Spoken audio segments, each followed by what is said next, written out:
अध्याय श्लोक संख्या 1 से लेके और 29 तक।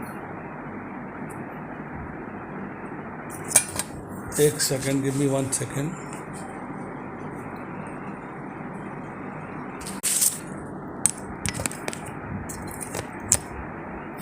यस प्रभु। 14वें अध्याय का पहला श्लोक पढ़ता हूँ। 14वें अध्याय का नाम है प्रकृति के 3 गुण, 3 modes of material nature.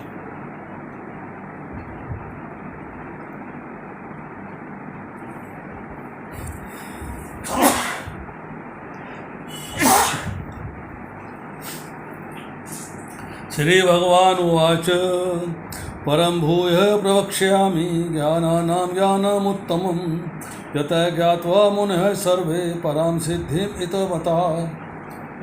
Shri भगवान ने कहा, अब मैं तुमसे समस्त ज्ञानों में सर्वश्रेष्ठ इस परम ज्ञान को पुनः कहूँगा जिसे जान लेने पर समस्त मुनियों ने परम सिद्धि प्राप्त की है। जिसे जान लेने पे समस्त परम सिद्धि प्राप्त करी है। अब समझिए कि 14वें अध्याय को समराइज करते हैं कि 14वें अध्याय में कहा क्या जा रहा है। पहले से लेके दूसरे श्लोक में चर्चा आ रही है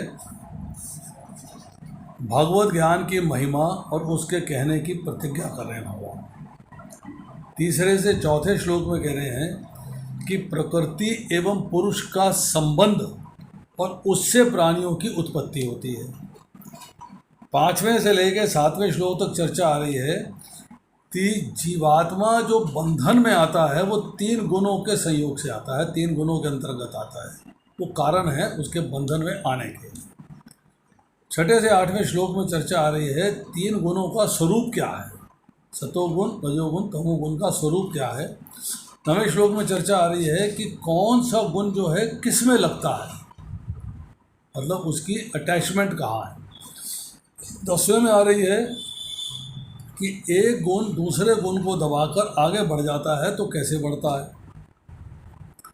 11वें से 13वें श्लोक में चर्चा आ रही है कि 3 गुणों के क्रम से उनके लक्षण क्या हैं, ये बात बताई जा रही है। और 14वें से लेके 16वें श्लोक में है कि मरते के समय गुण की जो वृद्धि होती है, कौन सा गुण ज़्यादा है उसका फल क्या है। 17वें से 18वें श्लोक में है कि 3 गुणों के कारण हमें क्या उपलब्ध होता है और मृत्यु के बाद क्या उपलब्ध होता है। ज्ञान है, लोभ है, मोह है, इनकी चर्चा आ रही है। 19वें से 20वां श्लोक सारे कर्म जो है गुण के द्वारा होते हैं और आत्मा जो है इन गुणों से अतीत है, इन गुणों से परे है।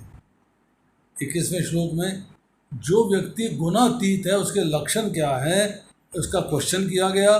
और 22वें से लेके 25वें श्लोक में भगवान बताते हैं कि जो गुणों से अतीत व्यक्ति होता है उसके लक्षण क्या होते हैं।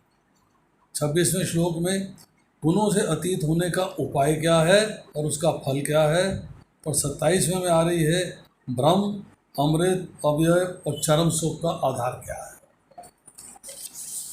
अब हमने जो पहला श्लोक किया इसी के साथ हम दूसरा श्लोक भी करते हैं, तो इनकी इकट्ठी चर्चा करेंगे।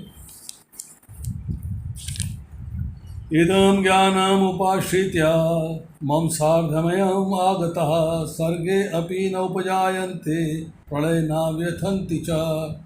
इस ज्ञान में स्थिर होकर मनुष्य मेरे जैसी दिव्य प्रकृति स्वभाव को प्राप्त कर सकता है। इस प्रकार स्थित हो जाने पर वह ना तो सृष्टि के समय उत्पन्न होता है और ना ही प्रलय के समय विचलित होता है। अब देखिए,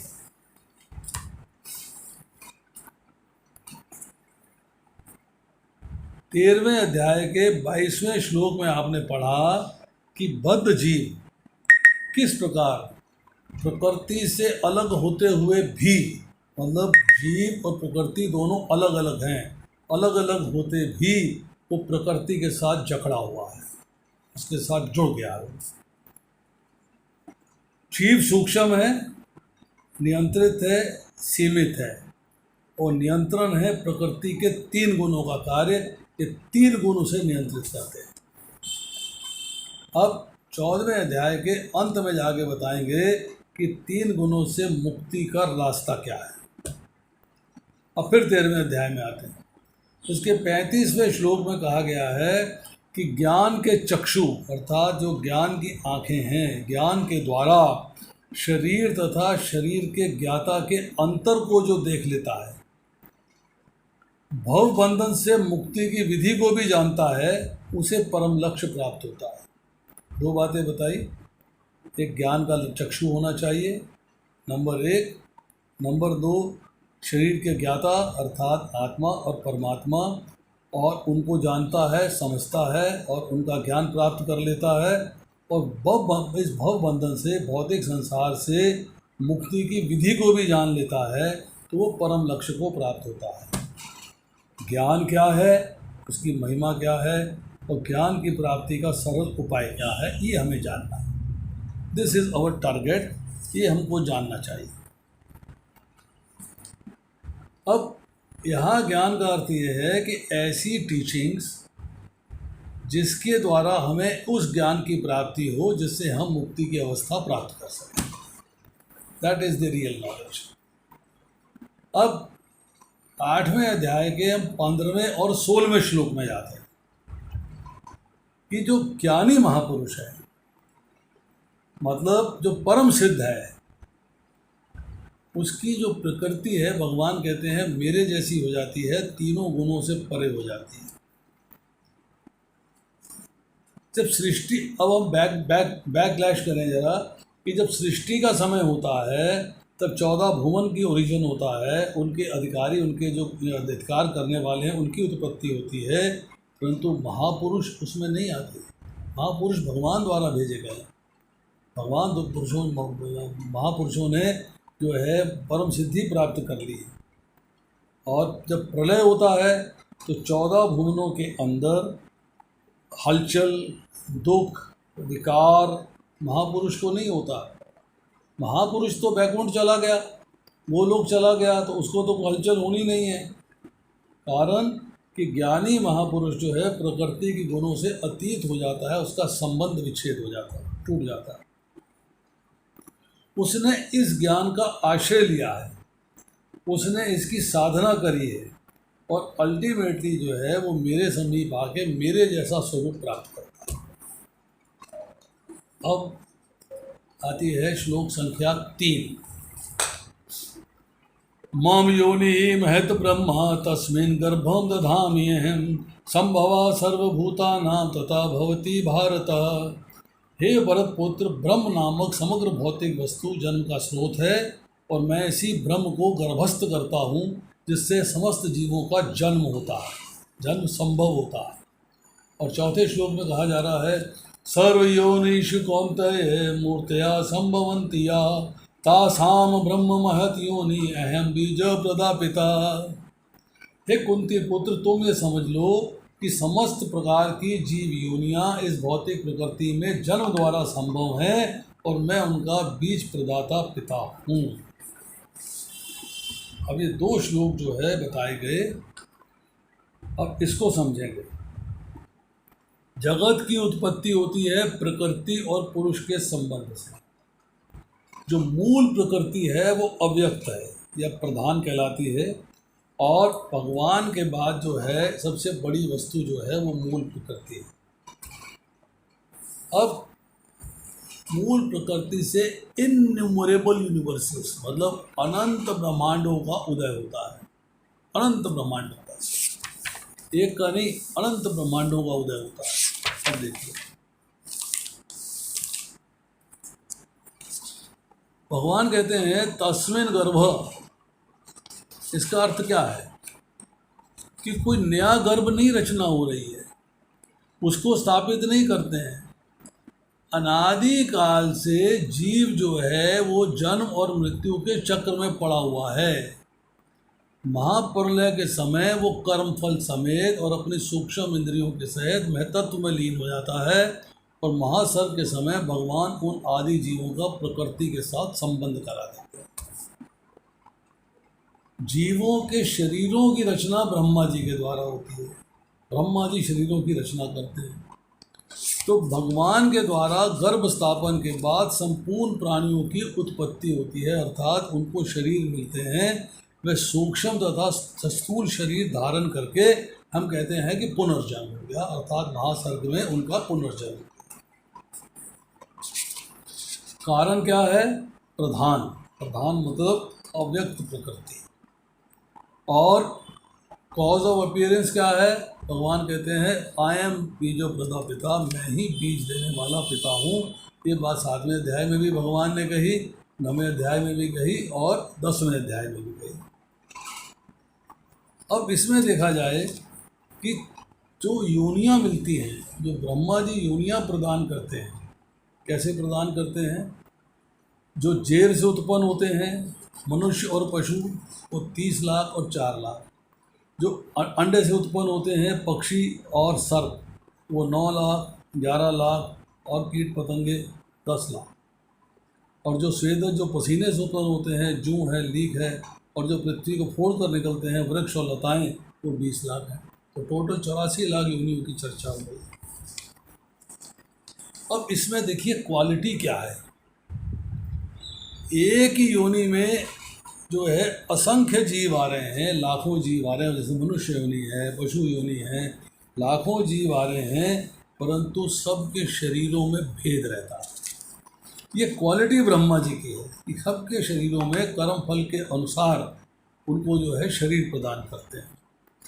अरबों वर्षों से खरबों शरीर पैदा हो रहे हैं, परंतु आकृति नहीं मिलती, आकृति नहीं मिलती। अब आप देखिए,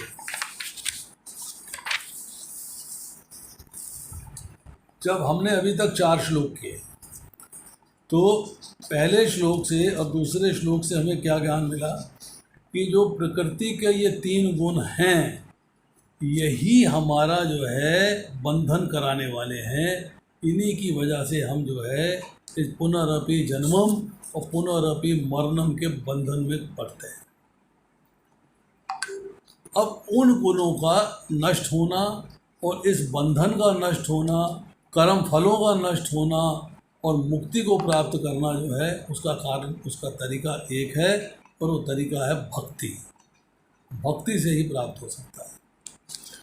जब गुणों में आसक्ति होती है, वही जो है शुभ और अशुभ योनि में जाने का कारण बनती है। अब गुण कौन से हैं? गुण संघ किस प्रकार का है, किस गुण संघ का क्या फल है, और गुण से युक्त होने के क्या लक्षण हैं, और इस गुण के समूह से किस प्रकार मुक्ति मिलेगी, यही इस चैप्टर की चर्चा का विषय है।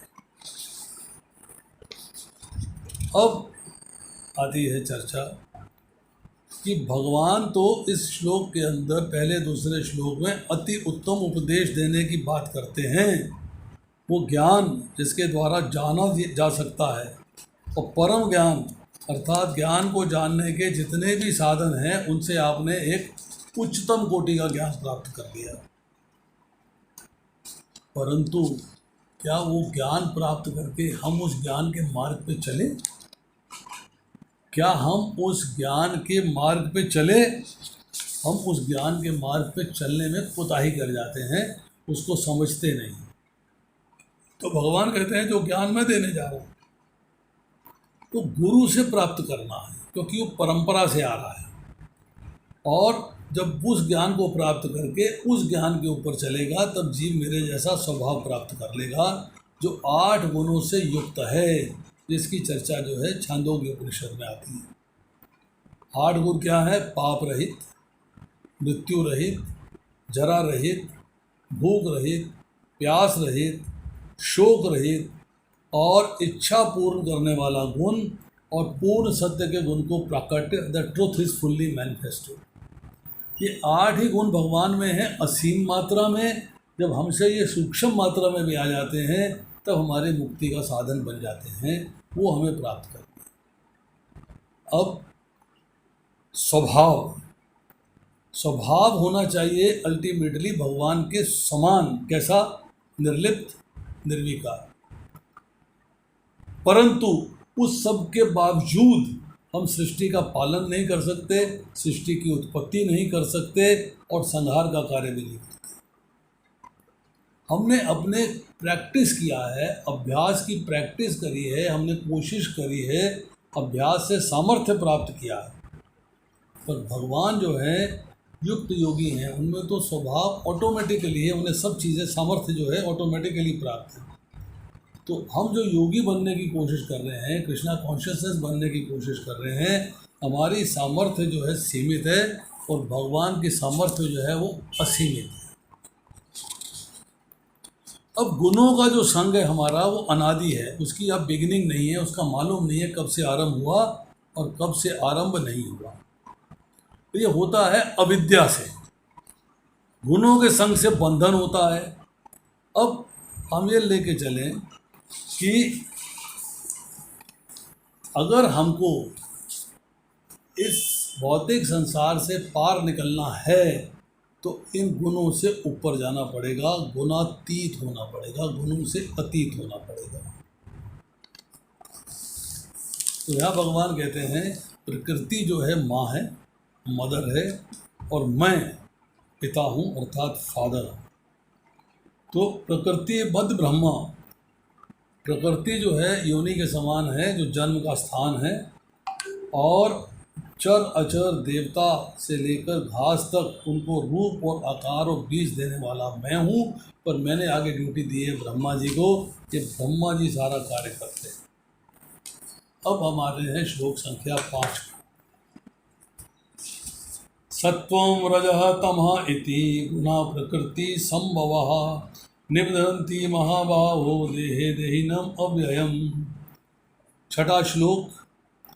तत्र सत्वं निर्मलत्वात् प्रकाशकम् अनामयं सुख संगेन बध्नाति ज्ञान संगेन च अनघः। 7वां श्लोक। रजो राग आत्मकं विद्धि तृष्णा संग समुद्भवं तत् निबध्नाति कौन्तेय कर्म संगेन देहिनम्। 8वां श्लोक है। तम तु अज्ञानजं विद्धि मोहनं सर्वदेहिनां प्रमाद आलस्य निद्रा भी तत् निबध्नाति भारत।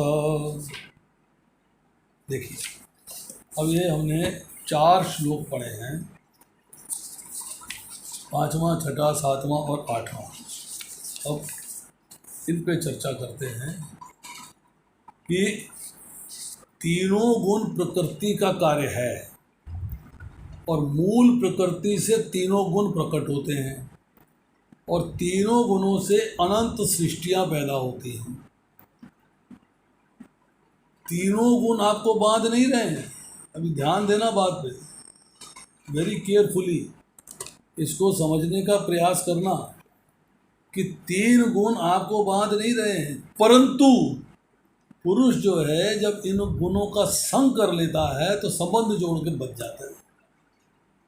मतलब अल्टीमेटली वो डायरेक्ट आप पे अटैक नहीं कर रहे हैं। मतलब आपने कहा, जैसे होता है, उसने कहा भाई बैल है, वो खड़ा है, मेरे को मारने आ गया, नहीं, बैल खड़ा है, मैं उसमें घुस गया। ये वो हाल है कि मनुष्य जो है इन गुणों से संबंध जोड़ लेता है और बन जाता है। गुणों के कार्य क्या हैं? धन है, परिवार है, शरीर है, इन सबको अपना मान लेने, अपना, मेरा है, मेरा ममता हो जाती है। अपना मान लेने से जीव बंधन में आ जाता है। अब जीव जो है वो विनाशील नहीं है, जीव अविनाशी है, ज्यों का त्यों भी रहता है, परंतु गुणों के या गुणों की वृत्तियों के अधीन रहकर ये सात्विक, राजसिक और तामसिक बन जाता है। जीव शुद्ध है, जीव पवित्र है, शुद्ध है, परंतु इसमें वो गुण आने शुरू हो जाते हैं इनका संग करने से। हालांकि जीव का एक्चुअल संबंध भौतिक प्रकृति के साथ नहीं है। देहिनम अर्थात शरीर में जो अभिमान है उन्हीं पर गुणों का प्रभाव होता है। तो यही गुण जो है शरीर में अभिमान पैदा करते हैं, ममता पैदा करते हैं, आसक्ति पैदा करते हैं। अब आती है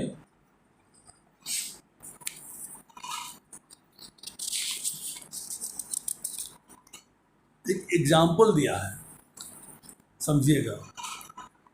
विवाह हो जाता है तो पत्नी का ससुराल के साथ संबंध बन जाता है, पहले नहीं था। संबंध बन जाता है तो उसको वस्त्र चाहिए, उसे आभूषण चाहिए, उसको आवश्यकता लगने लगती है कि अच्छे कपड़े पहनूं, अच्छे आभूषण पहनूं। तो इसी तरह शरीर के साथ जब मेरा संबंध हो जाता है, अर्थात जीव का संबंध हो जाता है, तो उसको ये चाहिए, वो चाहिए, ये सामान चाहिए, वो सामान चाहिए, डिमांड्स, डिज़ायर्स अराइज होनी शुरू हो जाती हैं। तो चूँकि संसार में उसका संबंध शरीर से हो गया और शरीर है अनित्य, टेम्परेरी, तो टेम्परेरी से अपना संबंध कायम करने के लिए इच्छा रखने लगता है। मरने का भय हो जाता है कि मुझे मरना नहीं है, मेरे इस शरीर के साथ संबंध समाप्त ना हो जाए, मेरा शरीर के साथ संबंध फिनिश ना हो जाए, ये उसको चिंता लगने लगती है, ये उसको चिंता लगने लगती है। अब आती है प्रकृति के जो 3 गुण हैं, उनकी चर्चा आ रही है कि वो कैसे हैं, उनकी क्वालिटी क्या है। सतोगुण, सतोगुण को कहा गया है प्रकाशमय। प्रकाशमय अर्थात प्रकाश का मतलब होता है रोशनी। रोशनी मतलब everything is clear, it is everything is clearly visible. इसमें व्यक्ति सुख से बनता है और ज्ञान से बनता है। ज्ञान हो गया है तभी वो सतोगुण में आया है, पर जो सुख प्राप्त हो रहा है, वो ज्ञान जो प्राप्त हो गया है, उससे वो बंधन में आ जाता है। इंद्रियां क्लियर कट क्या करना है, क्या नहीं करना है, क्या सुनना है, क्या समझना है, क्या देखना है, उसको देख पाती हैं। सब चीज़ें हैं, काम है, क्रोध है, लोभ है, मद है, मत्सर्य है, साफ साफ दिखाते हैं, साफ साफ समझ में आते हैं। तो सतोगुण के बढ़ने पे इंद्रियों में प्रकाश आ जाता है, चेतना इंक्रीज हो जाती है, बुद्धि ठीक से कार्य करती है, भगवान की प्राप्ति में हेल्प होती है। परंतु भौतिक पदार्थों में जो सत्यता है, जो एक्चुअलिटी है, उसके प्रति आकर्षण हो जाता है और सात्विक वृत्ति के होने वो शांति प्राप्त करता है और सुख से बंधन में आ जाता है। बहुत सुख है, इसी में रहना चाहिए, इससे बाहर निकलने का प्रयास नहीं करता। तो आसक्ति बंधन कारक है। सतोगुण आपको आसक्ति में प्रवृत्त करता है, इसलिए वो डेंजरस है। तमोगुण उससे ज़्यादा डेंजरस है, रजोगुण मिडल में है। परंतु जो बंधन का कारण है वो आपकी आसक्ति है, भौतिक कामनाओं के प्रति, भौतिक संसार के प्रति, अपने शरीर के प्रति। जब शुद्ध सत्व में आ जाएंगे, विशुद्ध सत्व में, तब अपने शरीर की भी चिंता नहीं रहेगी, केवल भगवान के बारे में सोचेंगे। मन मना मतलब मन जो है भगवान को दे दिया जाएगा। ज्ञान से क्या बन रहा है? आई एम वेरी इंटेलिजेंट, मुझे दूसरों से ज़्यादा ज्ञान है, मुझे ज़्यादा नॉलेज है। पर ये अभिमान, ये गर्व, ये घमंड आपको बांध देता है और इसको छोड़ना है, इसको त्यागना है। जब रजोगुण होता है तो रजोगुण है राजसिक। इसमें क्या है? राग। राग मीन्स स्त्री एवं पुरुष में आकर्षण पैदा होता है। बोथ कारण भी हैं और इफेक्ट भी है। रजोगुण से तृष्णा होती है, आसक्ति उत्पन्न होती है, और तृष्णा और आसक्ति से रजोगुण होता है। ये मतलब कंट्राडिक्टरी स्टेटमेंट्स हैं कि रजोगुण बढ़ेगा तो कर्मों की आसक्ति से शरीरधारी को बांधता है, कर्मों की आसक्ति से शरीरधारी को बांधता है। और जब रजोगुण बढ़ेगा तो तृष्णा होगी, आसक्ति होगी, कर्मों का संग हो जाएगा, नए कर्म होंगे और आपका विषय साइकिल चलता चला जाएगा। सुख की प्राप्ति होगी, फल में आसक्ति होगी। अब तमोगुण आता है। तमोगुण में क्या है कि अज्ञान है, नासमझी है। ये नासमझी से पैदा होता है, अज्ञान से पैदा होता है। अज्ञान का मतलब है ज्ञान का अभाव, मतलब सत्य और असत्य, कर्तव्य अकर्तव्य, सार असार, करनीय अकरणीय में भेद नहीं कर पाता। उसको जो है इसका ज्ञान नहीं होता, अर्थात डिस्क्रिमिनेटरी माइंड नहीं होता, विवेक नहीं होता, पंडा जागृत नहीं होती। सांसारिक सुख भोग में आकर्षण हो जाता है और मोह हो जाता है और अल्टीमेटली वो पशु योनि में जाता है। अब इसमें जो है लक्षण आते हैं प्रमाद। प्रमाद का अर्थ क्या है? प्रमाद का अर्थ ये है कि न करने लायक काम करना, जो कार्य करने लायक नहीं है वो करना। आपका लक्ष्य है भगवत प्राप्ति, तो कार्य वो करने चाहिए जिससे भगवत प्राप्ति हो।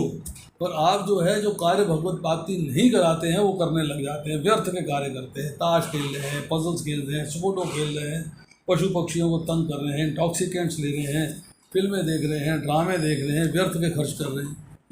मीन्स कि ना करने लायक कार्य है ये आप करते हैं। अब आता है आलस्य। आलस्य का मतलब है कि उद्यमहीनता, लैक ऑफ एंथ्यूजाज्म, लैक ऑफ एंथ्यूजाज्म। सोते रहना, निकम्मे बैठे रहना, आवश्यक काम ना करना, अच्छा फिर कर लेंगे, जल्दी क्या है। और इसके बाद नींद से शरीर भारी है। निद्रा में क्या है, जो आवश्यक निद्रा है वो तो लेनी चाहिए, नेसेसिटी है बॉडी के लिए, पर आप अनावश्यक सोए रहते हैं। आज संडे है, चलो जी आज शाम तक सोएंगे। तो तमोगुण में प्रमाद है, आलस्य है, निद्रा है, इसके द्वारा जो है मनुष्य बंधन में बंध जाता है। तो सतोगुण व रजोगुण संग से बांधते हैं, मतलब सतोगुण सुख के संग से और ज्ञान के संग से, और ज्ञान की सुख की आसक्ति से बांधता है। और तमोगुण जो है वो कोई संग नहीं है पर स्वरूप से बांध देता है, क्योंकि उसमें एक्टिविटीज़ ऐसी हो जाती हैं कि व्यक्ति जो है बंधन में बंधना शुरू हो जाता है। अब इसमें एक बात समझने वाली है कि अज्ञान से तमोगुण आता है और फिर तमोगुण से अज्ञान होता है। मतलब ये वो हाल है कि आपने बीज डाला तो पेड़ हुआ, पेड़ से बीज निकले, फिर नीचे आ गए, फिर डाला, फिर पेड़ हो गया, फिर बीज बने, फिर डाला, फिर पेड़ हो गया। इसी तरह से जो है साइकिल जो है चलता रहता है। नवे श्लोक में कहते हैं सत्वम सुखे संजयति राजा कर्माणि भारता ज्ञानम आवृते तु तम प्रमादे संजयति उत।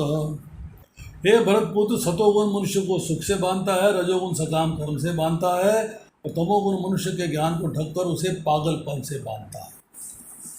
ये बात हमने चर्चा करी कि सत्वगुण जो है सुख की आसक्ति से बांध देता है, ज्ञान की आसक्ति से भी बांधता है। सुख मीन्स सात्विक सुख, राजसिक सुख या तामसिक सुख। तो सुख मिला तो फंस गए, और सुख जो है उसके सुख जो उसके कार्य करने से कर्म मिलते हैं। मतलब आपने सुख में सोचा, सुख में विचार किया, कर्म किया, फिर फल की प्राप्ति हुई, फिर बंध गए। मतलब आप सुख के अंदर भी जो है कर्म के बंधन से बंधते चले जाते हैं। रजोगुण में आपकी कर्म से आसक्ति है, वो बंधन में बांधता है, और सेंस ग्रेटिफिकेशन के लिए व्यक्ति प्रयास करता है, कोशिश करता है, और उसी में बनता है। अब आती है बात तमोगुण। तमोगुण जो है अज्ञान है, आपके ज्ञान को ढक देता है, आपकी डिस्क्रिमिनेशन अथवा विवेक को ढक देता है, और आपको जो है ज्ञान नहीं रहता है क्या करना चाहिए और क्या नहीं करना चाहिए, और न करने योग्य कार्य को आप कर पाते हैं। अब आती है श्लोक संख्या 10। प्रजातमाच अभिभय सत्वं भवति भारत रज सत्वं तमः च तमः सत्वं रज तथा। हे भरतपुत्र, कभी कभी सतोगुण रजोगुण तथा तमोगुण को परास्त करके प्रधान बन जाता है, कभी रजोगुण सतो तमोगुणों को परास्त कर देता है, और कभी ऐसा होता है कि तमोगुण सतो तथा रजोगुणों को परास्त कर देता है। इस प्रकार श्रेष्ठता के लिए निरंतर स्पर्धा चलती रहती है। अब देखिए कि व्यक्ति जो है वो तीनों गुणों के अंडर है, परंतु समयानुसार, काल के अनुसार जो है कभी कोई गुण जो है ज़्यादा हो जाता है, कभी दूसरा गुण ज़्यादा हो जाता है, कभी तीसरा गुण ज़्यादा हो जाता है। कि जब कर्म का फल मिलना होता है तो उसी के अनुसार जो है गुण जो है प्रभावी हो जाते हैं उसको फल को भुगतवाने के लिए। ज्ञान मिला, प्रकाश का मौसम, मतलब आप जो है अंधकार से दूर हो गए, अज्ञान से दूर हो गए, ज्ञान आ गया, वैराग्य हो गया, उदारता आ गई, अर्थात अब आप जो है आपके हृदय में, आपके अंतःकरण में स्वच्छता हो गई है, निर्मलता हो गई है, और निवृत्ति का भाव आ गया है। मुझे भगवान की प्राप्ति के लिए कार्य करने हैं, बाकी कार्य छोड़ देने। रजोगुण में क्या है लोभ आ जाएगा, प्रवृत्ति हो जाएगी, कर्म करने की इच्छा होगी अपने एंजॉयमेंट के लिए, और नए कर्मों का आरंभ हो जाएगा। सांसारिक भोग है, वासना है, संग्रह है, चंचलता है, अशांति है, सारे के सारे गुण प्रकट हो जाएंगे। और तमोगुण में हम चर्चा कर चुके हैं, प्रमाद है, आलस्य है, निद्रा है, अज्ञान है। तो इसमें जो है कोई भी दो गुण बढ़ेंगे तो एक गुण पीछे हो जाएगा, एक गुण बढ़ेगा दो पीछे हो जाएंगे, मतलब ये अप एंड डाउन वाली स्थिति चलती रहती है। अब 11वें श्लोक में कहते हैं, सर्वद्वारेषु देहे अस्मिन् प्रकाश है उपजायते ज्ञानम यदा तदा विवृद्धिम सत्वम इति उत। सतोगुण की अभिव्यक्ति को तभी अनुभव किया जा सकता है जब शरीर के सारे द्वार ज्ञान के द्वारा प्रकाशित होते हैं। अब यहाँ बता रहे हैं सतोगुण के बारे में कि दोनों गुणों को बढ़ा के एक बढ़ गया, तो बढ़े हुए गुण के लक्षण क्या हैं? जो गुण बढ़ गया है, जो ऊपर आ गया, उसके लक्षण क्या हैं? तो सतोगुण का लक्षण ये है कि आपकी संपूर्ण इंद्रियों में, अंतःकरण में कॉन्शियसनेस जो है उसमें कंटेमिनेशन खत्म होगा, स्वच्छता आ जाएगी, निर्मलता आ जाएगी। नंबर 1, एवरीथिंग इज क्लियर, हर बात क्लियरली समझ में आनी शुरू हो जाएगी। दूसरी, जैसे मैंने पहले कहा, सत असत, हित अहित, कर्तव्य कर्तव्य, लाभ हानि, सही गलत का ज्ञान हो जाएगा, अर्थात आपका विवेक जागृत हो जाएगा। तो संसार से राग हट जाएगा, अशांति खत्म हो जाएगी, लोभ खत्म हो जाएगा, और अब आप जो है भगवत प्राप्ति के मार्ग पे चलना शुरू कर देंगे, उस पर आप प्रोग्रेस करेंगे। 12वें श्लोक में कह रहे हैं, लोभ प्रवृत्ति है आरंभ कर्मणाम अशम स्पृहा रजसी एतानि जायन्ति विविधे भरत ऋषभ। हे भरतवंशियों में प्रमुख, जब रजोगुण में वृद्धि होती है तो अत्यधिक आसक्ति, सकाम कर्म, गहन उद्यम, अनियंत्रित इच्छा एवं लालसा के लक्षण प्रकट होते हैं। अब रजोगुण के विजिबल इफेक्ट क्या है? जब रजोगुण ऊपर आ गया है तो लोभ और आए और आए और चाहिए और चाहिए। प्रवृत्ति मतलब भौतिक संसार में भौतिक सुख भोगों के प्राप्ति के लिए अनेक कर्मों का करना और उसके प्रति मानसिक भाव जागृत हो जाना। अब आरंभ कैसे हैं? जैसे ही आपकी कर्म करने की इच्छा होती, कब होती है? ध्यायते विषयान पुंसा संगतेषु उपजायते संगात संजायते कामा कामात् क्रोध अभिजायते, कि विषयों का चिंतन करने से उनमें आसक्ति होती है, आसक्ति से कामना उत्पन्न होती है, और कामना की पूर्ति के लिए कर्म होता है। ये प्रोसेस है। तो अब आप जो है इस कर्मों का आरंभ हो गया, क्योंकि आपकी आसक्ति हो गई विषयों के अंदर। अब जब कर्म जो है करने के लिए आपकी इंद्रियां चंचल हो गई, और अब आपको इंद्र विषयों का भोग छोड़ नहीं पाते आप, you want to enjoy it. अब आप समझते हो कि भौतिक से ऐश्वर्य की वस्तुएं, सांसारिक पदार्थ आपके लिए एसेंशियल है, ज़रूरी है। अब आती है श्लोक संख्या 13 में है, अप्रकाश अप्रवृत्ति च प्रमाद मोह एव च तमसी एतानि जायन्ते विवृद्धि कुरु नंदनाम। जब तमोगुण में वृद्धि हो जाती है तो कुरुपुत्र अंधेरा, जड़ता, प्रमथता और मोह का प्राकट्य होता है। अप्रकाश मतलब इंद्रियों में और अंतःकरण में क्लैरिटी नहीं रहती, अंधकार हो जाता है। आप सोच नहीं पाते क्या करना चाहिए और क्या नहीं करना चाहिए। सोचने समझने की शक्ति लुप्त हो जाती है। पहली बात याद नहीं, नई बात जागृत होगी एंजॉय करने के लिए। अब कार्य करने का मन नहीं है, खाली बैठे रहने का मन होता है, और जो शास्त्र के अनुसार नियत कर्म करने का तरीका बताया गया है उसको फॉलो करना नहीं है, कोई एफर्ट नहीं करना है। शास्त्र में जो कर्म बताए गए हैं उनको अवहेलना कर देनी, नहीं करना कोई ज़रूरत नहीं, अपने हिसाब से करूँगा, अपनी मर्जी से करूँगा। तो ना करने लायक कर्म को करना और करने लायक कर्म को ना करना, मतलब ये आपकी जो है एक प्रवृत्ति बन जाती है। अब आता है 14वां श्लोक, यदा सत्वे प्रवृद्धि तो प्रलयम याति देहभृता तदा उत विद्याम लोकान अमलान प्रतिपद्यते। जब कोई सतोगुण में मरता है तो उसे महर्षियों के विशुद्ध उच्चतर लोकों की प्राप्ति होती है। 15वें श्लोक में कह रहे हैं, रस्सी प्रलयम गत्वा कर्म सांगेषु जायते तथा प्रलीन तमसी योनिषु जायते। जब कोई रजोगुण में मरता है तो सकाम कर्मियों के बीच में जन्म ग्रहण करता है, जब कोई तमोगुण में मरता है तो पशु योनि में जन्म धारण करता है। अब ये हम पढ़ रहे हैं 14वां और 15वां श्लोक।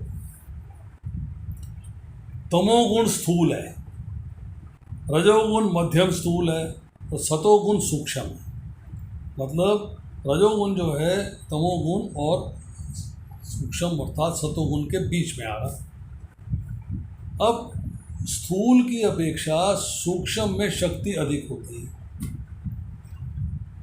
देवता लोग जो हैं वो सूक्ष्म आहार और सुगंध से तृप्त हो जाते हैं, और सतोगुण के अंदर जो है सूक्ष्म आहार जो है कम, मतलब मेहनत आपको कम करनी पड़ती है। आप ज्ञान में हो, जो ज़रूरी कार्य है वो करना है, जो ज़रूरी नहीं है वो नहीं करना है। तो जब देवता लोगों की सूक्ष्म आहार से तृप्ति हो गई और स्थूल की अपेक्षा सूक्ष्म में शक्ति अधिक है, तो जब अंत समय आता है व्यक्ति का, जब डेथ का टाइम आता है, तो सतोगुण की प्रधानता होने से आपकी सिचुएशन अलग होती है और उच्च लोगों की प्राप्ति होती है। परंतु जब आपकी रजोवृत्ति है, जब मतलब मृत्यु के समय रजोगुण अगर प्रधान हो जाता है कि आपको उसका क्या फल मिलता है, तो जीव की जब मृत्यु होती है तब बड़े हुए सत्वगुण में तो वह प्राप्त करता है निर्मल लोक, जो हिरण्यगर्भ के उपासकों के लोग हैं, देवताओं के लोग हैं, अर्थात जो लोग शुद्ध हैं, मल रहित हैं, निर्मल हैं।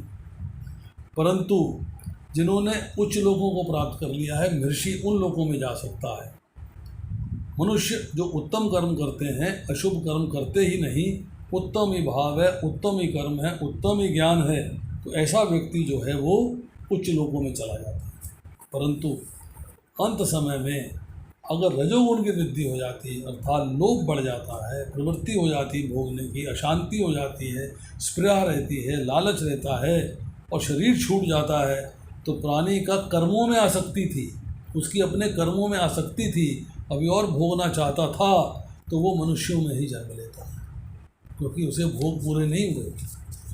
तो कर्म संगेशु का अर्थ है कि रजोगुण में मृत्यु के समय बढ़ जाने से प्राणी काम्य कर्म अर्थात भौतिक इच्छाओं के पूर्ण करने वाले शास्त्रोक्त कर्म वाले मनुष्यों के बीच में जन्म लेता है, अर्थात he is born among man, मतलब मनुष्य योनि में।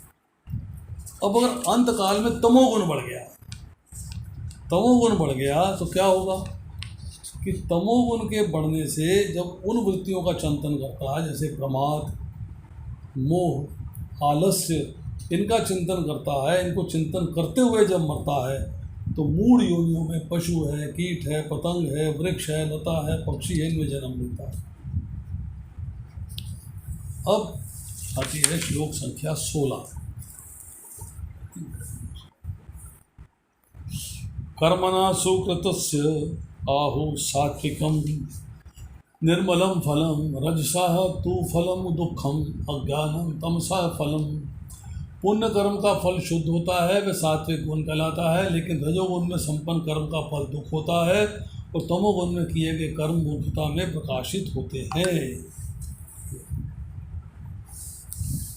16वां श्लोक की सतोगुण के स्वरूप की चर्चा हो रही है।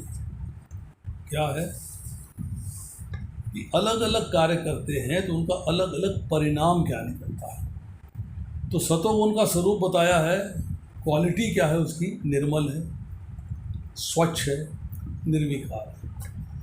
तो सतोगुण वाले व्यक्ति का कर्म जो है वो भी सतोगुण ही होना चाहिए, होगा भी। तो कर्म जो है न सात्विक है, न राजसिक है, न तामसिक है, करता ही सात्विक राजसिक तामसिक होता है। फिर जो कर्म करता है ऑटोमेटिकली सात्विक राजसिक या तामसिक हो जाता है।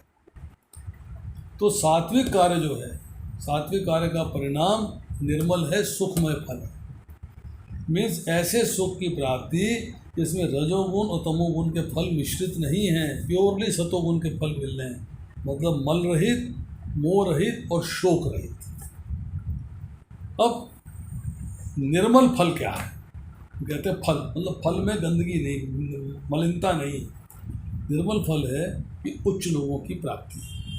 क्या दुख नहीं है, दोष नहीं है, वो दिव्य प्रकाश में लोग हैं, उस लोक की प्राप्ति हो जाएगी। जो रजोगुण है वो रागात्मक है, उसमें राग है, आपका भौतिक संसार के प्रति आकर्षण है, भौतिक संसार के सुखों के प्रति आकर्षण है।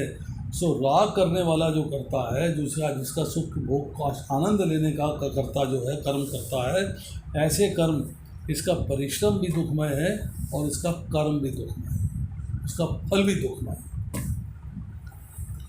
ऐसा व्यक्ति, उसको मरने के बाद ज़्यादा से ज़्यादा स्वर्ग लोक की प्राप्ति हो सकती है, क्योंकि कर्म से, राजसिक कर्म करने से पदार्थ का भोग, शरीर का सुख, आराम का भोग और आदर सत्कार का भोग रिक्वायर्ड है। मुझे चाहिए, I want it, I need it, मेरा मान होना चाहिए, सम्मान होना चाहिए, ये उसकी इच्छा है। सो क्या होता है कि मरने के बाद स्वर्ग लोकों की प्राप्ति होती है। पाप है, दुख है, सबका कारण यही है कि जन्म मरण के फल मिलते रहते हैं, आते रहते हैं और जाते रहते हैं। अब आता तमोगुण का स्वरूप क्या है? मोह वाला तामसिक कर्ता, जो भ्रम में रहता है, कंफ्यूजन में रहता है। तामस कर्म का फल क्या है? अज्ञान। अज्ञान का फल क्या है? बहुत सारी योनियों की प्राप्ति, पशु, कीट, पतंग, पक्षी, वृक्ष, लता, ऐसी योनियों की प्राप्ति। मतलब जब तामस करता होता है तो उसके परिणाम में हिंसा है, हानि है, और अपना सामर्थ्य नहीं देखता है, फिर भी कार्य करता है, और वो कार्य उल्टा सीधा करता है, भगवान की प्राप्ति के लिए कार्य नहीं करता, सतोगुण में नहीं होता, तमोगुण में होता है, तो अल्टीमेटली उसे जो है निम्न योनियाँ ही मिलती हैं और कुछ नहीं मिलता। अब 17वें श्लोक में क्या कह रहे हैं? सत्वात् संजायते ज्ञानम रजसा लोभा एव च प्रमाद मोहो तमसा भवता अज्ञानम एव च। कि सत्वगुण से तो ज्ञान आया, सुकृत दुष्कर्मों का विवेक जागृत हो गया, सत्कर्म हुए, निर्मल फल मिला, सुख, शांति और ज्ञान, इनकी प्राप्ति हो गई, बंध गए। रजोगुण से आया लोभ, तृष्णा। तृष्णा है तो ज़्यादा कर्म किए, ज़्यादा कर्म किए तो ज़्यादा दुख प्राप्त हुए। अब लोभ जो है उसमें भी वैरायटी है। देखिए, लोभ में दो चीज़ें हैं। एक है कि आपके पास सामान है पर आप कंजूस हो, माइजर हो, उसको खर्च नहीं करते आप। और दूसरा क्या है कि आप उल्टे सीधे तरीके से, अनुचित तरीके से, झूठ, कपट, हेरा फेरी, पाप का कार्य करके संग्रह करते हो, सामान जमा करते हो कि मेरे पास होना चाहिए, I need it, I must have it. और तमोगुण में क्या होगा? पहले चर्चा हो चुकी है, प्रमाद है, मोह है, अज्ञान है, आलस्य है। जब मनुष्य में ये तीनों गुण आ जाते हैं तो अज्ञान से पूरित हो जाता है, फिर वो सही गलत का फैसला नहीं कर पाता।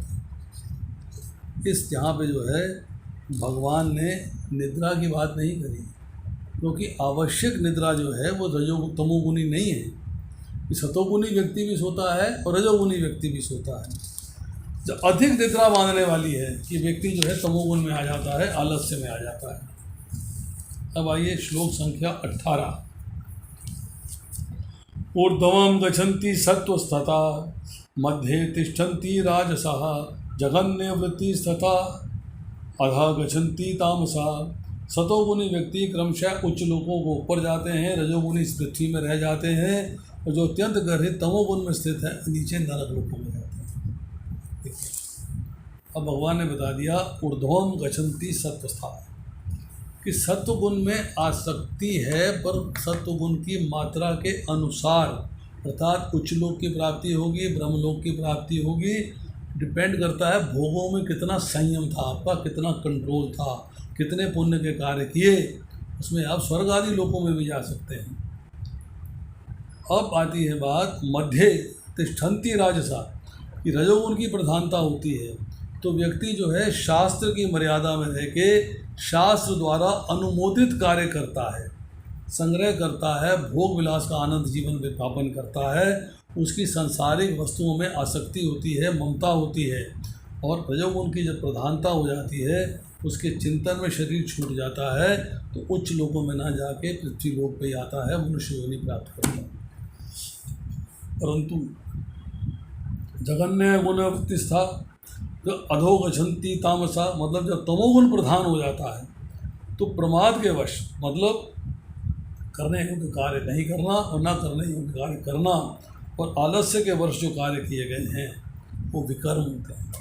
झूठ है, कपट है, चोरी है, डकैती है, दूसरों को दुख देना है, और ज़रूरी काम को राइट टाइम पे नहीं करना, तो क्या होगा कि आपको जो है अधोगति अर्थात निम्न लोकों में जाओगे। नीचे के लोक में बसंत कुंज से मिले नहीं, गोविंद से योनि विशेष में जाओगे, कीट है, पतंग है, पशु है, पक्षी है, इनसे आपकी योनियाँ प्राप्त होंगी। अब आती है श्लोक संख्या 19। न अन्यम गुणेभ्य कर्तारं यथा दृष्टा अनुपश्यति गुणेभ्य चे परम वेति मतभावम स अधिगच्छति। जब कोई अच्छे तरह जान लेता है कि समस्त कार्यों में प्रकृति के 3 गुणों के अतिरिक्त अन्य कोई करता नहीं, और जब वह परमेश्वर को जान लेता है जो इन तीनों गुणों से परे हैं, तो मेरे दिव्य स्वभाव को प्राप्त होता है, तब वो मेरे दिव्य स्वभाव को प्राप्त होता है। अब यहाँ पर जो है भगवान कह रहे हैं, पहले बताया कि पुनर्जन्म में गुणों का संग है, अब मुक्ति के बारे में बता रहे हैं जो कि इन 3 गुणों से परे है। बता रहे हैं कि 3 गुणों को पार कर जाना का अर्थ ये है भौतिक संसार से मुक्ति प्राप्त हो जाती है। ये देखना कि भौतिक प्रकृति हम पर कार्य कर रहे हैं। कैसे कर रहे हैं? दृष्टा, दृष्टा मतलब देखने वाला। ये देखते हुए कि गुण कार्य कर रहे हैं। ये समझ लेना कि मैं जीव कार्य नहीं कर रहा हूँ, जो 13वें अध्याय में हमने पढ़ा, परंतु प्रकृति के गुण ही कार्य कर रहे हैं और मैं जीव उनसे अलग हूँ। गुण ही एजेंट है और गुण ही कार्य है, गुण ही ऑब्जेक्ट है, मैं उनसे परे हूँ, जो हमने 13वें अध्याय में बात पढ़ी। इस बात को समझना। अब आता है अगला स्टेप, वी अंडरस्टैंड, हम समझते हैं कि हम आत्मा हैं जो कि शरीर के और शरीर के कार्यों से और तीनों गुणों से अलग है। ये दूसरी बात समझ में आ गई।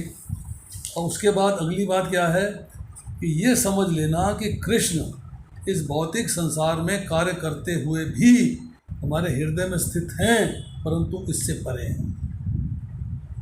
शरीर के अंदर हृदय रूपी गुफा में बैठे हुए आत्मा और परमात्मा जो पक्षी हैं, इसकी उपमा दी गई है उपनिषद में। उसमें जीव जो है वो कर्मों का फल भोग रहा है, कर्मों के संग है, उसके फल के संग है, परंतु परमात्मा जो है इससे असंग है। तीसरा, जीव प्राप्त कर लेता है मेरा भाव, मद भावम, अर्थात मुझे प्राप्त कर लेता है जब वो इन सबसे परे हो जाता है। तो समरी क्या हुई कि गुणों के सिवाय अन्य कोई करता नहीं, नंबर 1। नंबर 2, सारी क्रियाएं गुणों के द्वारा ही हो रही हैं। नंबर 3, संपूर्ण परिवर्तन गुणों में ही होते हैं। जब कैसे होते हैं मैं बताऊंगा। और नंबर 4, संपूर्ण क्रियाओं में और परिवर्तनों में गुण ही कारण हैं, और ये गुण जिससे प्रकाशित होते हैं अर्थात जीव, वो तत्व गुणों से परे है, अर्थात परमात्मा वो भी तीनों गुणों से परे है, परंतु जीव गुणों में बंध जाता है, परमात्मा गुणों से परे रहते हैं। अब देखिए, अभी हमने यहाँ चर्चा करी कि गुणों में इम्प्रूवमेंट कैसे आती है। एक व्यक्ति है, शराब पीता था, सिगरेट पीता था, बुरे कार्य करता था, गाली गलौज करता था, लड़ाई झगड़े करता था, बहुत सारे कार्य करता था। भक्त का संग हो गया तो इम्प्रूवमेंट आनी शुरू हो गई। शराब छोड़ दी, सिगरेट छोड़ दी, तंबाकू छोड़ दिया, सारे कार्य छोड़ दिए, अर्थात अब उसमें डे बाय डे इम्प्रूवमेंट आ रही है। गाली गलौज बंद कर दी, झगड़े लड़ाई बंद कर दी, क्लेश बंद कर दिए, पर अभी उसमें भी सुख भोगने की कामना है, तो वो तमोगुण से उठ के जो है वो हौले हौले रजोगुण में आ गया है। रजोगुण में आने के बाद भौतिक कामनाएं कम हुई, भगवान की सेवा की कामना ज़्यादा हो गई, भक्तों का संग ज़्यादा हो गया, श्रद्धा हो गई और भक्ति के नियमों का पालन करना शुरू कर दिया, तो अब वो जो है रजोगुण से उठ के सतोगुण में आ गया। तो इस तरह जो है चेंजेस आते रहते हैं। तो 20वें श्लोक में कह रहे हैं गुणानेतान अतीत्य त्रीन देहि देह समुद्भवान जन्म मृत्यु जरा दुख विमुक्त अमृतम अश्नुते। जब देहधारी जीव भौतिक शरीर से संबंध इन तीनों गुणों को लांघने में समर्थ होता है तो वह जन्म मृत्यु बुढ़ापा तथा उनके अनेक कष्टों से मुक्त हो सकता है और जीवन में ही अमृत को भोग सकता है। अब मद भावम जो शब्द पिछले श्लोक में इस्तेमाल किया कि मेरे भाव को प्राप्त होता है, मेरे स्वभाव को प्राप्त होता है, उसकी चर्चा करते हैं। अब देखिए, आत्मा तो शरीर में स्थित है, परंतु जीव को गुणों से अलग शक्ति के द्वारा वे तीनों गुणों से परे होकर उस पर काबू पा सकती है। वे तीनों गुणों के संयोग से शरीर की प्राप्ति होती है और तीनों गुणों से परे हो जाने पर जन्म मृत्यु जरा व्याधि से मुक्ति मिल जाती है और अमृत का आस्वादन होता है, अर्थात भगवान के धाम की प्राप्ति होती है। इस तरह मद भावम का अर्थ हुआ है कि संसार से मुक्ति अर्थात मृत्यु से मुक्ति अर्थात मेरी शुद्ध भक्ति करने की योग्यता प्राप्त कर ली आपने। आपके पास वो क्वालिटी आ गई कि आप मेरी शुद्ध भक्ति को प्राप्त कर लो और शुद्ध भक्ति प्राप्त करके मेरे धाम आ जाओ। तो यही बात जो है बात हुई है जरा के बारे में, बुढ़ापे के बारे में। जन्म मरण मोक्षाय 7वें अध्याय के 29वें श्लोक में, जन्म मृत्यु जरा व्याधि दुषानु दर्शनम 13वें अध्याय के 9वें श्लोक में, जन्म मृत्यु जरा दुखे विमुक्ता 14वें अध्याय के 20वें श्लोक में। अर्थात जब जरा अवस्था आती है तो शक्ति नहीं रहती, आदमी की शरीर क्षीण होना शुरू हो जाता है। अब आती है श्लोक संख्या 21।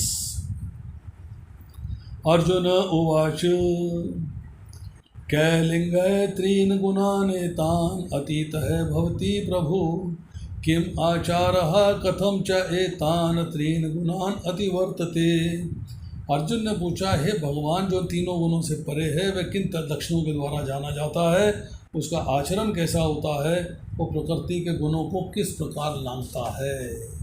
अब आया क्वेश्चन कि जो चर्चा हमने दूसरे अध्याय के 54वें श्लोक में करी कि स्थित प्रज्ञ क्या लक्षण है, कैसे बोलता है, क्या भाषा है उसकी, कैसे बैठता है किमासीत और कैसे चलता है व्रजेत किम।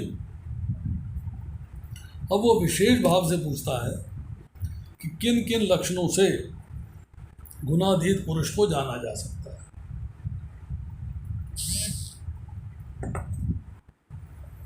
उसका आचरण कैसा होता है और कैसे वो तीनों गुणों को पार करता है, गुणातीत तत्व की प्राप्ति के लिए क्या साधन है, क्या वह कार्य जो उसको फ्री विल मिली हुई है, जो स्वतंत्रता मिली हुई है कार्य करने की, उसके अनुसार करता है या नियमों से बंध के करता है, कैसे कार्य करता है। तो 14वें अध्याय के 19वें श्लोक में हुआ कि गुणातीत तत्व को प्राप्त करने का साधन है, पर उससे भी सरल उपाय जानने की इच्छा है। क्या इच्छा है कि संसारिक पुरुष की अपेक्षता जो गुणातीत व्यक्ति है उसमें क्या विलक्षण, क्या स्पेशल बात हो गई, क्या स्पेशल बात हो गई, ये बताइए। कैसा उसका आचरण हो गया, उसकी दिनचर्या कैसी है, रात्रिचर्या कैसी है, खान पान कैसा है, रहन सहन कैसा है, वो साधारण व्यक्ति से अलग कैसे है, ये बताइए। अब देखिए, अब इसके इम्पोर्टेंट श्लोक हैं, इसको करेंगे हम। श्लोक अगर पढ़ूंगा तो ध्यानपूर्वक सुनिएगा। श्री भगवान उवाच प्रकाशम च प्रवृत्तिम च मोहम एव च पांडवा न द्वेष्टि संप्रवृत्तानि न निवृत्तानि कांक्षति उदासीनवत् आसीन गुणय न विचाल्यते गुणा वर्तन्ते इति एवं ये अवितष्टति न इंगते सम दुख सुख स्वस्थ सम अश्म कांचन तुल्य प्रिय अप्रिय धीर तुल्य निंदा आत्मस्तुति मान अपमानयो तुल्य तुल्य मित्र अरि पक्षयो सर्वे आरंभ परित्यागी गुणातीत स उच्यते।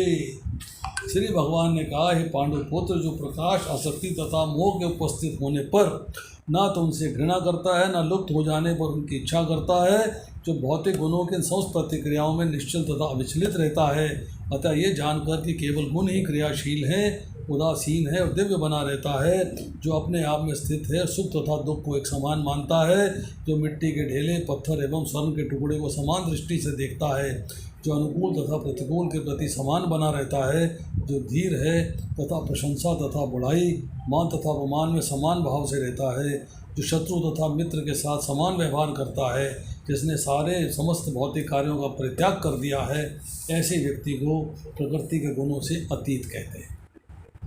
देखिए,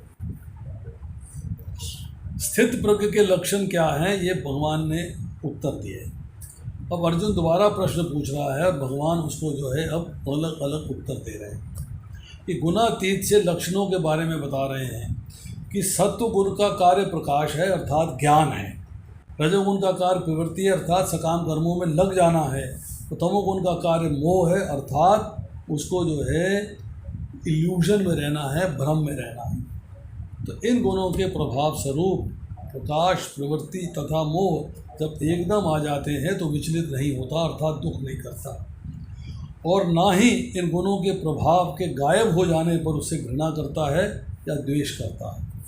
वे जानता है गुण तो कार्य कर रहे हैं, प्रभाव दिखाएंगे ही, ये बात उसकी समझ में आ गई है। अब वो क्या कहते हैं,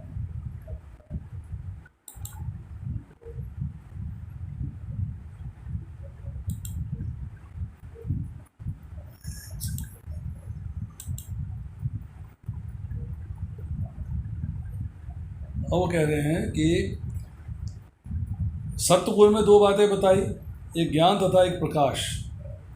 अब यहाँ प्रकाश की बात हो रही है कि जब इंद्रियों में, अंतःकरण में, कॉन्शियसनेस में जो क्लैरिटी आ जाती है, तब आपको जो है बिल्कुल ज्ञान की फुल प्राप्ति हो जाएगी, एकदम कंप्लीट ज्ञान आ जाएगा। अब जब तक गुणों का संबंध रहेगा, लोभ होगा, प्रवृत्ति होगी, राग पूर्वक काम करेंगे, भौतिक संसार से अटैचमेंट हो जाएगी, अशांति आएगी, स्पृहा आएगी, वृत्तियां पैदा हो जाएंगी, लोभ आएगा, लालच आएगा, क्रोध आएगा, मोह आएगा, मत्सर आएगा, सब आएगा। तो जो बात कही कि राग दुखों का कारण है, राग होगा तो कार्य होगा, कार्य होगा तो बंधन होगा। अब मोह की बात कही, मोह भी दो वैरायटी का है। कैसे है कि विवेक नहीं है अर्थात डिस्क्रिमिनेटरी पावर नहीं है, सत्य असत्य, नित्य अनित्य का भेद नहीं कर पाता, और दूसरा है कि व्यवहार भूल गए, व्यवहार में भूल हो जानी, मैं भूल गया जी, मुझे याद नहीं रहा जी, मुझे पता नहीं लगा जी। तो यहाँ बताया गया है कि सत्वगुण का कार्य है प्रकाश, रजोगुण का कार्य है प्रवृत्ति एवं तमोगुण का कार्य है मोह। ऐसी वृत्तियाँ भी अगर आ जाती हैं तो उनसे द्वेष नहीं करता है, उनसे अपने आप को डिस्ट्रैक्टेड नहीं होने देता है। करणीय कार्य वृत्तियाँ मूड दो तरह का है, एक है होना अर्थात नेचुरल जो होता रहता है, और दूसरा है करना जो हम करते हैं। गुण तो प्रत्येक जीव में है, चाहे गुणातीत हो या गुणाधीन, पर फर्क क्या है, तो गुणातीत जो भक्त होता है उसका इन वृत्तियों से राग और द्वेष नहीं होता है। गुणातीत की दृष्टि इधर उधर नहीं जाती, गुणातीत की दृष्टि भगवान में रहती है, उनमें स्थिर रहती है। उसमें देखना या दिखना भगवान को ही देखना है, भगवान ही दिखाई देने चाहिए, भक्त को कुछ भी अपने लिए नहीं दिखाई देता। अब उसका व्यवहार कैसा होना चाहिए, पक्षपात नहीं, मध्यस्थ नहीं, उदासीन नहीं। दो व्यक्तियों में विवाद हो तो एक का पक्ष लेने वाला पक्षपाती हो जाता है, न्याय करने वाला मध्यस्थ होता है, जैसे कि जज बैठा है। और जब दोनों को देखता है, किसी का पक्ष नहीं लेता, ना ही कुछ कहता है, मतलब फैसला भी नहीं करता, कहता भी नहीं है, तो उदासीन है। तो गुणों के प्रभाव से वो उदासीन रहता है, दुख और सुख आते रहते हैं, वो विचलित नहीं होता। संसार के कार्यों से उदासीन देखता है, क्यों समझता है संसार की स्वतंत्र सत्ता है ही नहीं, सब कुछ भगवान का है, तो मुझे क्या टेंशन है, मैं क्यों चिंता करूं, मैं क्यों परेशान हूं, तो उसको चिंता नहीं रहती। अब वो अपनी पोजीशन से, अपने स्वरूप से भी विचलित नहीं होता है। सतोगुण भी है, रजोगुण भी है, तमोगुण भी है। ये आते रहेंगे, मूड बनता रहेगा। मेरा मूड कभी सतोगुण में हो गया है, कभी रजोगुण में हो गया, कभी तमोगुण में हो गया है, तो उनसे विचलित नहीं होना। भौतिक संसार का दास नहीं बनता है, भगवान का दास बनता है। उसके अंदर जो है अपनी इंद्रियां, अपनी मन, अपनी बुद्धि को विषयों में नहीं विचरने देता, वो भगवान के प्रति लगाता है, उनके प्रति समर्पित करता है। अब आती है 24 से 25 श्लोक में दो चर्चाएं आ रही हैं। धीर सम सुख दुख, कि धीर व्यक्ति अर्थात जो जीव में प्रकृति में भेद कर पाता है, सत्य असत्य, सार असार, करणीय करणीय, इनमें भेद कर पाता है, वो व्यक्ति धीर है। आपको अनुकूल परिस्थिति मिली शरीर के अनुसार, इंद्रियों के अनुसार, मन के अनुसार, तो आप हो गए सुख में। आपको प्रतिकूल परिस्थिति मिली तो हो गए दुख में। चाहे आप सुख में हो चाहे दुख में हो, गुणातीत व्यक्ति जो है दोनों में समान रहता है।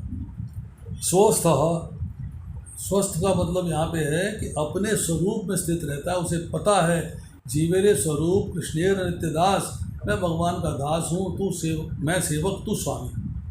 वो पता है कि मैं सेवक हूँ, भगवान स्वामी हैं, तो उसकी जो है उस मूड से विचलित नहीं होता, उसको अपने साथ लगाए रखता है। और समलोष्ठाम कांचना, अर्थात मृत्यु के ढेले पत्थर और स्वर्ण में ना तो उसका आकर्षण है ना ही द्वेष है, विकर्षण है, ना आकर्षण है ना ही द्वेष है। व्यवहार में मिट्टी को मिट्टी की जगह समझता है, सोने को सोने की जगह समझता है, पत्थर को पत्थर की जमा सकता है, पर उनकी प्राप्ति से हर्ष नहीं है, अप्राप्ति से शोक नहीं है, अर्थात व्यवहार उसका समान रहता है। और तुल्य प्रिय प्रिय, कि जो वस्तु सुख या दुख देती है उन्हें मिट्टी के ढेले के समान समझता है, अर्थात समान भाव से रहता है। और तुल्य निंदाता स्तुति, निंदा करे कोई या स्तुति करे, तारीफ करे या निंदा करे, उसमें उसका कोई संबंध नहीं है, इज़ नॉट इंटरेस्टेड। निंदा करता है तो उसको चित्त डिस्टर्ब नहीं होता है, स्तुति करता है तो चित्त में प्रसन्नता नहीं होती है, समभाव से रहता है। कहते हैं वो निंदा करता है तो मेरे पाप कट रहे हैं, स्तुति करता है तो मेरे पुण्य नष्ट हो रहे हैं, तो मेरे को तो दोनों ही नष्ट करने हैं, इसलिए टेंशन में नहीं आता।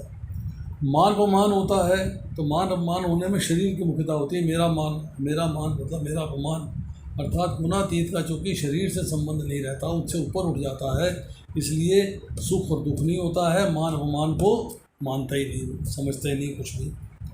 और कोई मित्र नहीं है, कोई शत्रु नहीं है, किसी में कोई भावना नहीं, सब एक समान है। और संपूर्ण कर्मों को भोगने वाले जो कर्म हैं, सांसारिक भोगों को प्राप्त करने के जो कर्म हैं, उनको वो शुरू से ही त्याग देता है, उनको आरंभ नहीं करता। अब आती है चर्चा श्लोक संख्या 26। 2 श्लोक रह गए हमारे पास। माम च यह अव्याभिचारेण भक्ति योगेन सेवते सह गुणान समतीत्य एतान ब्रह्म भुवाय कल्पते। जो समस्त परिस्थितियों में एकांतिक भाव से पूर्ण भक्ति में प्रवृत्त होता है, वह तुरंत ही प्रकृति के गुणों को लांघ जाता है। इस प्रकार वे ब्रह्म के स्तर पद में पहुंच जाता है।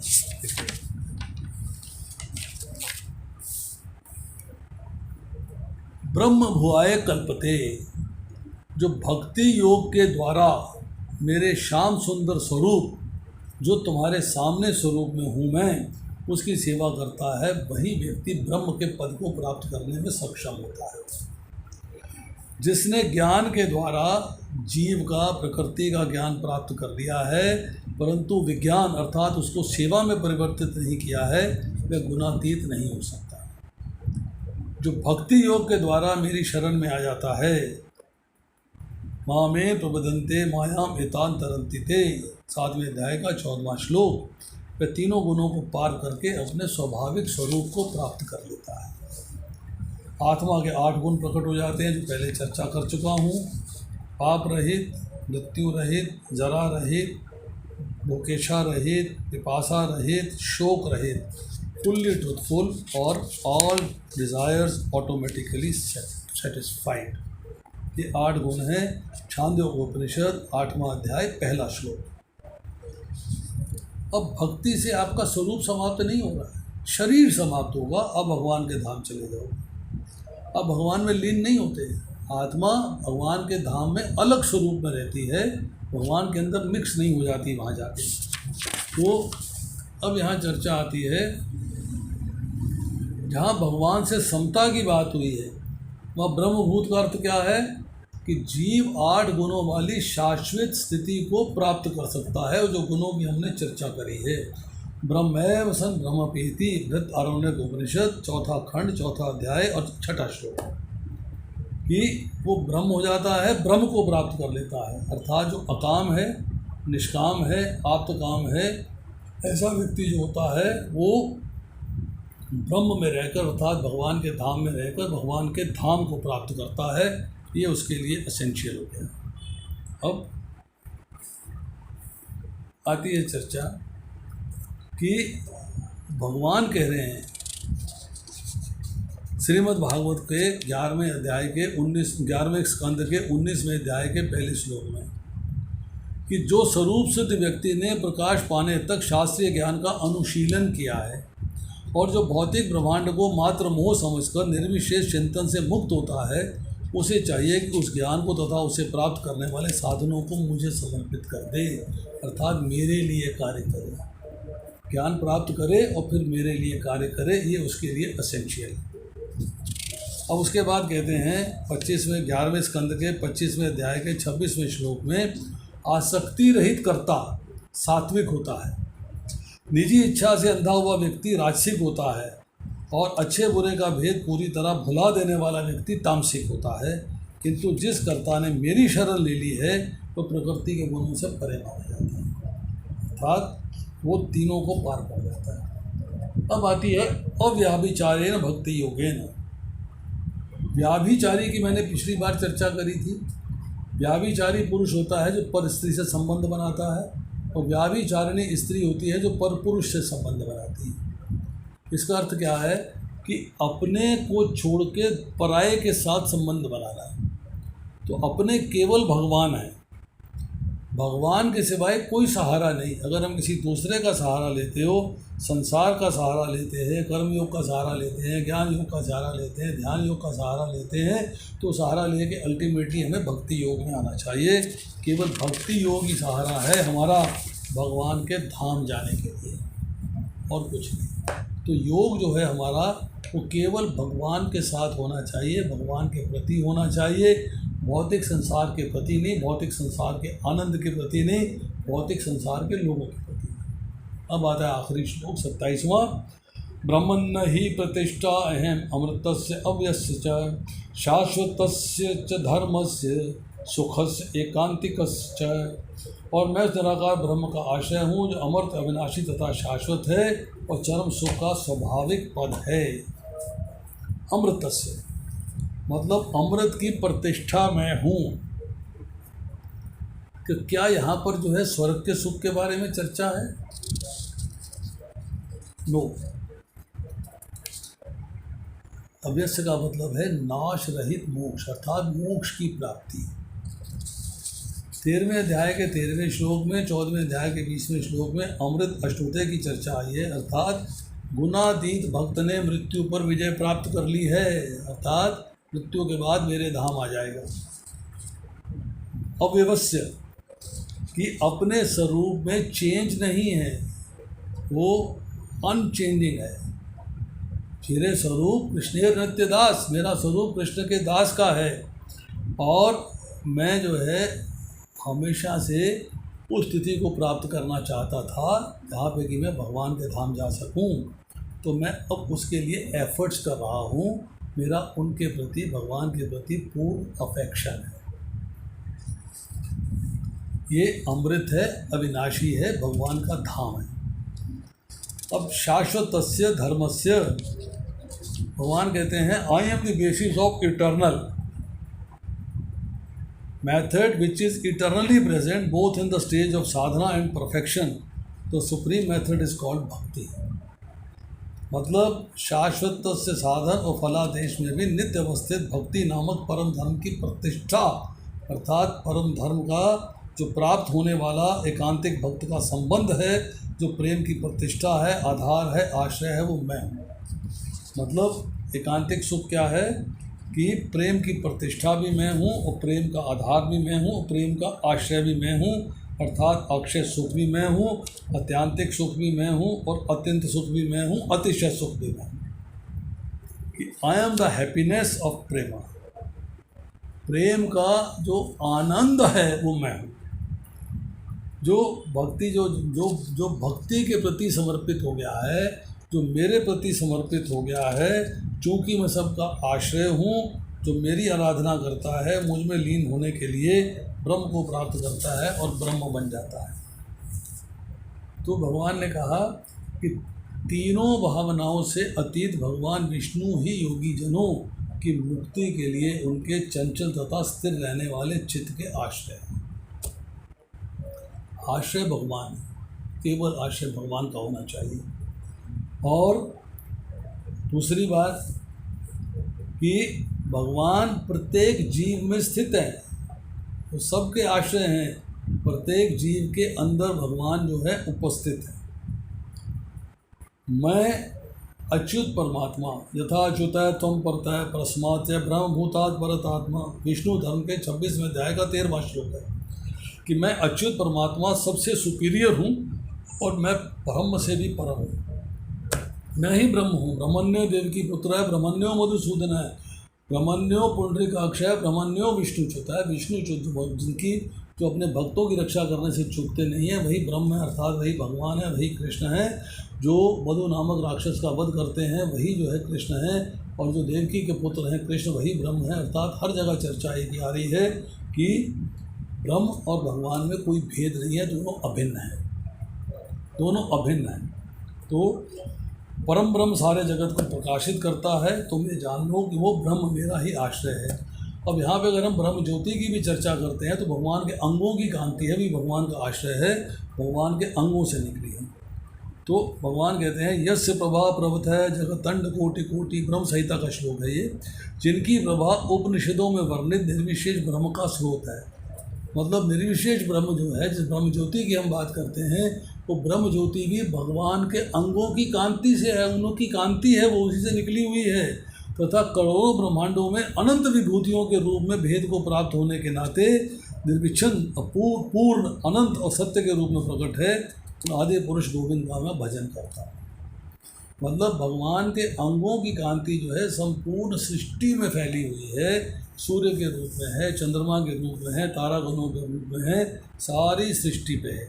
और तैत्रीय उपनिषद ब्रह्मानंद वल्ली सप्तम अनुवाक श्लोक संख्या 1, इसमें कहते हैं रसो वै रसम ही एवायम लब्धवा आनंदे भवति।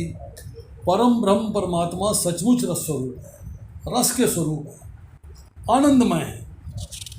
ये वास्तविक आनंद है, क्योंकि अनादिकाल से जन्म मृत्यु रूपी घोर दुख का अनुभव करने वाला ये जीवात्मा इन रसमय परम ब्रह्म को पाकर आनंदमय हो जाता है।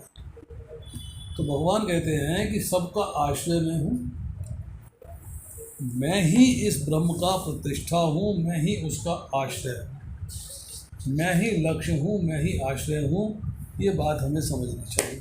तो आज इतना ही, आज हमने जो है 14वां अध्याय समाप्त कर दिया है। किसी का कोई प्रश्न है तो कर सकता है, मोस्ट वेलकम।